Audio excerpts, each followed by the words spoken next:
Hello, my name is Nicole White, and I am one of the Health and Wellness Coordinators with Fulton County Government Department of Senior Services, and this is your Wellness Moment. On Wellness Moment, I will introduce special guests and we will discuss all things wellness. Today, joining us via Zoom is licensed professional counselor Ashley Keaton. Welcome, Ashley. Hi, Nicole. Thanks for having me. Well, thank you so much for being on the show, and thank you for being my first guest. I am honored to have you on here. Will you please tell our viewers a little bit about you and your professional experience as being a counselor? Sure. So, my name is Ashley Keaton. I'm a licensed professional counselor in the state of Georgia. I'm also an approved clinical supervisor. So that means I have my master's and I'm working on my doctorate in counseling education and supervision. So I have a small private practice where I do supervision with counselors in training. So I help clients by helping the therapists work through situations and increase their skills. And I also have a full-time job working at the Veterans and Military Crisis Line at the Atlanta VA. So I'm kind of all over the place, but I like to do different things. Right. Okay, well, you're definitely talented and definitely multifaceted. So, again, thank you so much for being on the show. No Um, problem. Earlier this year, I had the opportunity to go to a wellness event hosted by the one and only Oprah Winfrey. And Oprah defined wellness as a healthy balance of mind, body, and spirit. How do you define wellness? I guess I also come from Oprah's school of thought, where then I believe that your mind, body, and spirit are all connected. So if one is off kilter, then the other one's going to be off kilter. So to me, wellness is finding a equilibrium or a balance where you feel at peace in as many areas as possible, but knowing that, illnesses and things like that are going to come in play, but you can always manage it to keep it in balance. So balance doesn't mean perfect. It just means manageable, if that makes any sense. It makes perfect sense. Good. Absolutely. Okay, so considering the pandemic we're living in right now due to the coronavirus, what feelings or emotions are people experiencing right now? Right. So I'm getting a lot of like phone calls about people who are just terrified because they've Mhm. never lived through anything like this before. The closest thing that we can remember was like H1N1, swine flu, the bird flu, but it never hit globally. It never hit America as much as, it's the coronavirus is hitting. So a lot of fear, a lot of frustration about not knowing what to do, getting a lot of conflicting reports from the media, your management, just in general. I feel like the world, we're just scrambling to try and figure out what's going on and what we should do. And then it changes every day. So a lot of fear, a lot of frustration, and then a lot of people are triggered as far as being sequestered in their home. We like to be out and about. We're very social people. So not being able to lean on your support system, go to church, go to school. Some people can't even go to work. When you go to a grocery store, you have to stand so far away and people are wearing masks. So this whole idea of our world has been turned upside down and our normal is not even normal anymore. So a lot of different confusing, frustrating, fearful emotions that I'm getting, especially from the calls at the crisis line. And then, your friends call you because we can't hang out anymore. So your friends Hmm. call you and they express how they don't know how they're going to deal with this and how long it's going to last. So a lot of different emotions. Right, a lot of different emotions. And you brought up a good point about not being able to go out and socialize with our friends because right now we're all supposed to be sheltering in place and staying home. And in the Department of Senior Services, we service seniors from 55 on up. Many of them live alone. You Yes. talked about isolation. Can you talk a little bit more about those feelings of isolation and what people can do to try to minimize those feelings? Sure. So isolation is a tough one because it just in itself breeds feelings of loneliness and feelings of, not having support. And then there's seniors. From what I understand about seniors is, they may go out here and there, but their lives are not as active as younger people. So if you have a senior who's at home, they're really confined to the phone. I'm not sure how many seniors use computers, whether me and you are on the Zoom room. I'm not sure if that's the part of their toolkit or whatever. So seniors, it's all about making sure that you find ways to fill the mind with comforting things, whether that's Mm, reading, okay. music, Mm, playing a puzzle, or whatever it is, writing things. Because I would like to say we need to go old school at this point. Let's go back to like the 30s and 20s and 50s. What were you guys doing then? I'm pretty sure it was knitting. And I have a friend, she's not very old, she's 35, and she's into knitting, learning okay. new skills. Like, that's how you beat isolation and loneliness, is you fill your mind and keep moving as Mhm. much as possible with things that give you comfort and joy. Okay, that makes a lot of sense. A lot of sense.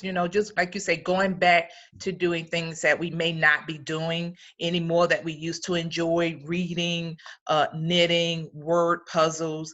And like I say, a lot of our seniors may not be on social media, but maybe this is a good time for them to test it out. I know Yeah, it can be scary, but yeah, maybe trying to log on to Facebook and if possible, calling one of the grandkids or calling their kids to get them to show them how to log into social media.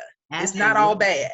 It isn't. It isn't. Yes, just breaking that ice of, if this is how we're going to be able to be social, then let's give it a shot. Exactly, exactly. I know right now we're starting to lean on technology more than ever, so now is a good time to dive in at least test the Absolutely. waters. Test the waters. Okay, let me ask you this: how is this pandemic affecting those who may already have pre-existing uh, mental health concerns like depression or anxiety? Right. So that's when we go back to, the old school nature versus nurture debate. Okay. So, when you have mental health issues, it can be biological, such as like maybe depression runs in your family, or maybe you have a family history of alcoholism or schizophrenia, or whatever, it runs in your family. So that's one aspect of it. Then you have nature that is triggered by Okay. something, so Right. that that event can cause you to have anxiety or something like a tornado, or in our instance, a coronavirus. Mm-hmm. So what happens is, if you already have an underlying condition and then an outside trigger happens, such as a coronavirus, where your norm is completely turned upside down, it creates a different layer. So now you have something that you've always had, and then something new, and it can exacerbate it and Okay. intensify it. So I want people to understand, you're not crazy. You're not, this isn't like you're getting worse or anything like that. You have a different level of stress added on to what you already have. So you have to learn how to manage both. So that Right. means just taking medicine, therapy, whatever it is, social supports that you use to handle your depression. And then you need to up the ante a little and add some more barriers and safeguards and coping skills. Mm, mm. Good point. Good tips right there. Absolutely. Thank you. Okay. Well, how can you recommend that all of us try to stay mentally and emotionally well? Because, even those of us who may not have um, any diagnosed mental Mhm. health concerns, Yeah. I know even for myself, I'm just feeling really anxious and nervous. And, just these are some really uncertain times. So, how can all of us, try to stay mentally and emotionally well? Right. So I guess the first part, this is something that is like, this is Ashley talking. And from what I've noticed on the airways and all that stuff, moderate your consumption of news. I see people Mm, listen to the news and have it on all day long, and they're triggered by everything that happens. So I would say, of course, watch the news so you're staying in the know, but block out times where you're not engaged with the TV. Find things that you don't require you to be just sitting in front of a TV, just flipping the channels and things like that.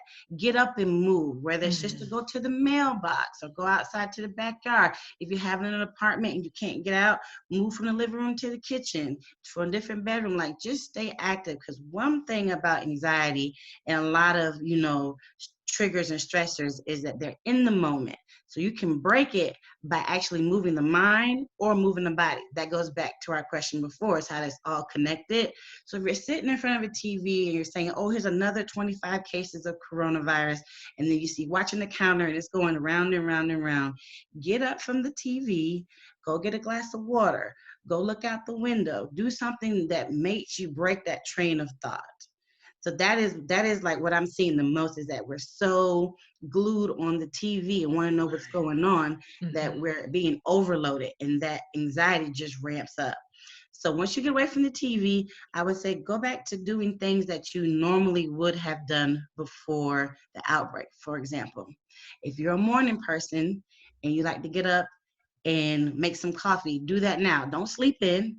Go back to doing as much as you can do before this. So make your coffee, eat your breakfast, read the paper, read the news, be you as much as possible that you were before. And then if you go to sleep early, go to sleep early. Don't stay up to 2 or 3 in the morning watching TV or whatever. I know it seems like it's nice, but what you're doing is you're throwing yourself off kilter. And so by the time you get back up, you're not well rested. You're out of your schedule and everything like that. So I would say, try to be who you were before this happened as much as possible. I know a lot of it's not going to be possible, but yeah, make your cup of coffee, in your house, things like that. Do as much as you can, because it will go away and then you'll go back to normal. But you don't want to have all these unhealthy habits by the time we come out of isolation and shelter in place, right? Absolutely. Absolutely. So it sounds like you say, even though we're in this, I like to call it a temporary new normal. Try to incorporate as much as your old routine as possible. Absolutely. And I know one thing that I'm trying to do is because I was one of those, I was consumed, what is the news saying now? Let me flip between my local news to CNN. I was just all over the place. Oh, let me see what's going on in the AJC. But I did say one thing I was going to try to do is, in the morning, I was not going to start with media. I was not going to start with technology. I was not going to start with social media. And I was not going to end my day with that as well. So I was going to start with something fresh, something new. Like you mentioned, fixing a cup of coffee. And at night, having a cup of tea, just something, that would help me not be so consumed with what's going on in the world right now. Of course, we need to know, but we definitely don't need information overload. Exactly. If that makes sense. It does. And you brought up a good point about staying active. One thing, a plug, one thing that we're also doing in the Department of Senior Services, because as you know, you visited one of our senior centers, the Benson Center, and we appreciate you so much. At the centers, normally our participants are able to visit the different centers. We have Benson, Darnell, Mills, Bowden. We have our 4 senior centers. And our participants are so used to coming into the centers. They're used to participating in classes. They're used to engaging with their instructors and their friends and, going to aerobics and art and music. And we're sheltering in place. Yes. So what we've done in the Department of Senior Services is now we're offering those classes virtually.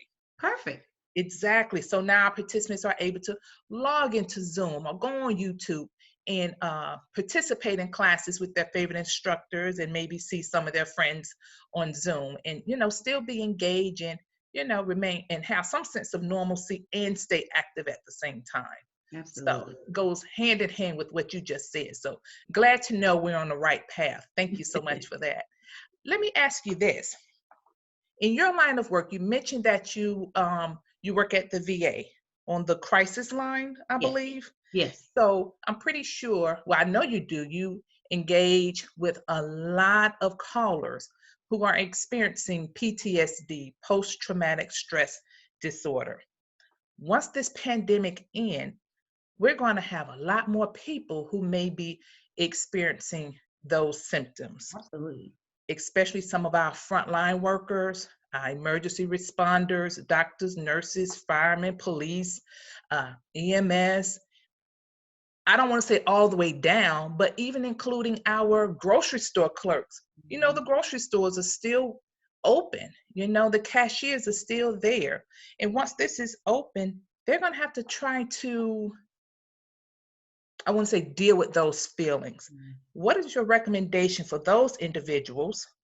And how will the mental health professionals address that increased need for services? Right.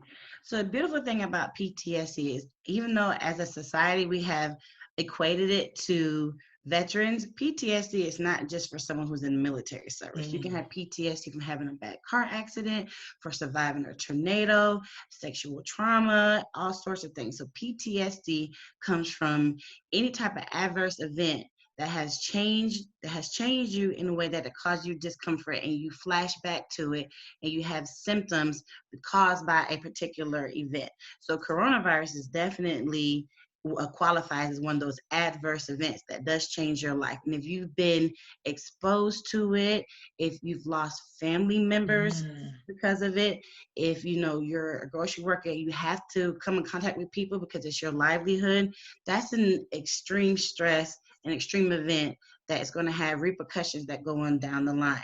So in the moment, I would say if you feel like you're having any type of PTSD symptoms, such as flashbacks or startle reflexes, uncontrolled anxiety, not understanding why you're triggered, uncontrollable anger, anything like that, then I would say reach out to first someone that you trust and say, hey, I'm not feeling normal. This is what I'm going through. So you can do a little bit of reality testing. Maybe it's just a bad day.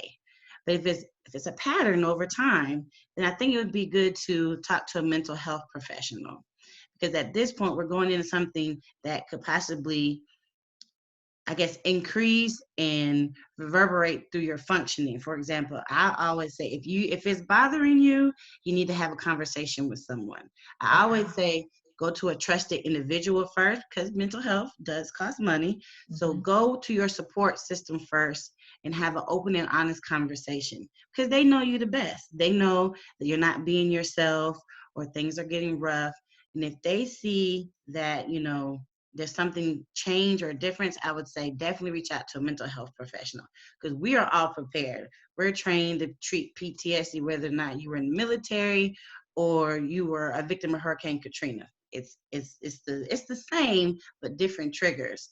But you're going to get a lot of support, a lot of coping skills, and if you need to, we can always get you over to a medical doctor who can prescribe you medication if it gets to that point. But I always say let's start with having real tough, open conversations with people that you can trust and a mental health professional. Wow. Wow. Well, I think you've covered a lot of great points today, because I was going to ask, when should someone reach out to a professional?